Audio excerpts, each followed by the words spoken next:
Whales are the largest creatures in the sea.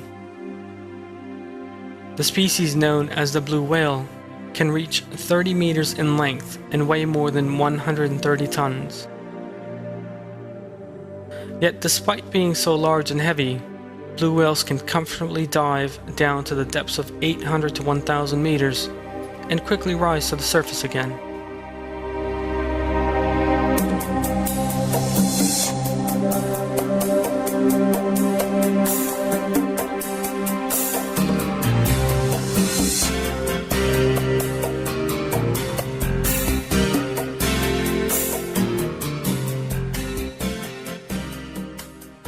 Imagine a huge ship weighing 150 tons, 30 meters in length. If that ship were to sink and lie on the seabed 1,000 meters down, it would take years of work to raise it to the surface once again. Yet the whale can regain the surface from such a depth in as little as 15 to 20 seconds.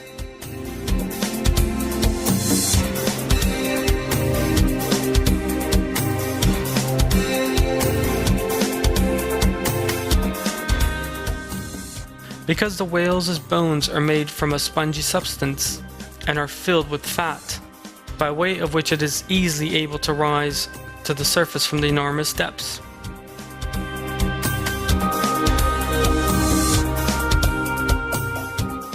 Divers risk the danger of the bends caused by differences in pressure if they rise to the surface too fast.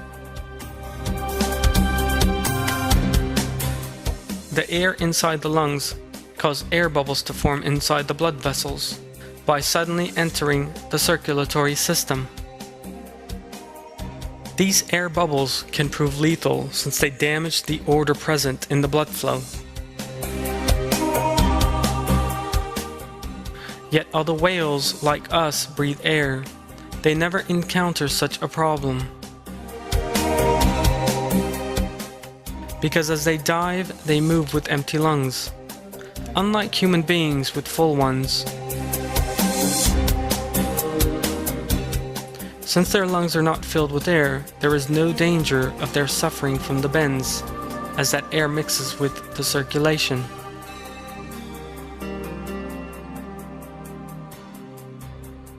Yet it is here that the real question emerges.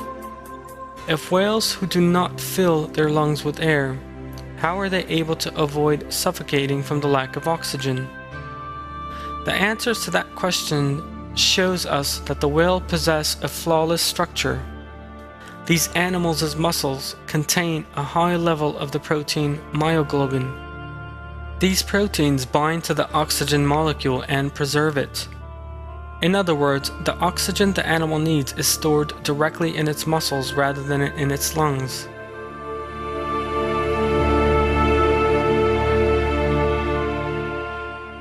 In this way, whales swim for long periods without breathing and are able to dive right down to the bottom of the sea.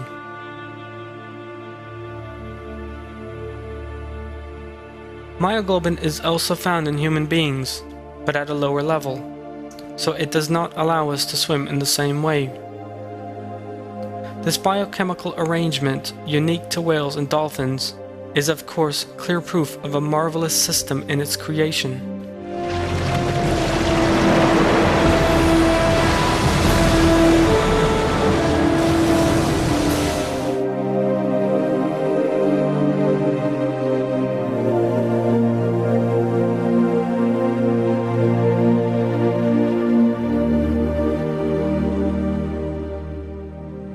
When December comes around, the whales start migrating because they need to move to warm waters in order to give birth.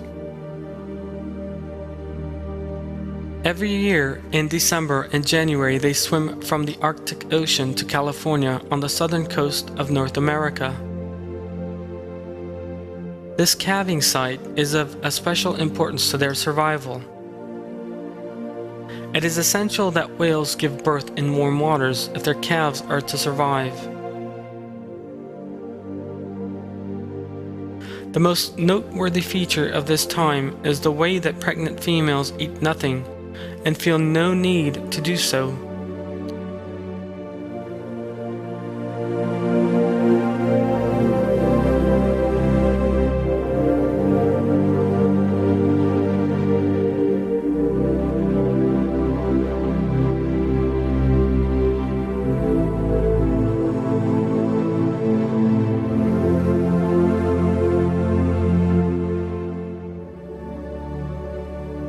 The mother-to-be feeds in the nutritional-rich northern waters throughout the days of the summer.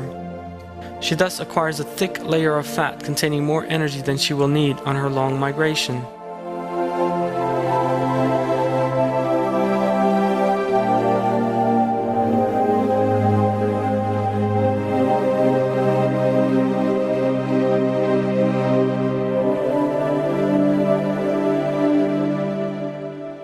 She gives birth as soon as she reaches the warm waters. For several months, the calves feed on nothing but the mother's milk.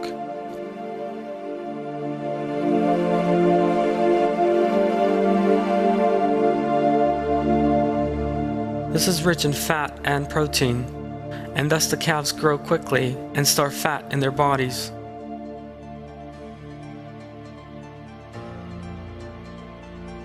Yet a miraculous phenomenon takes place in the way the calves feed. If they were to suckle from their mothers, then seawater would enter their mouths along with the milk. There is a ring of muscle around the female's nipple. When the mother contracts this ring, pressure is set up, and she is able to squirt the milk directly into the calf's mouth. This is no normal milk. It is a fatty, almost solid substance. This means that it does not dissolve in the seawater. This substance the calf drinks, or rather eats, dissolves in its stomach. As this foodstuff dissolves, it also meets the calf's water requirements. As we can see, Allah has bestowed the best possible system on the calves to allow them to feed properly.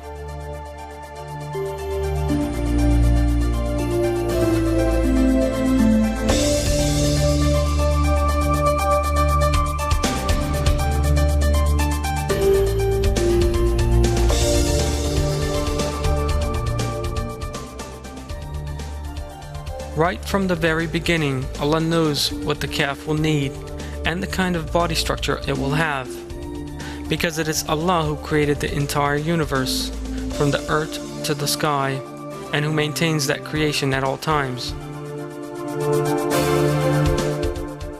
His knowledge enfolds all things.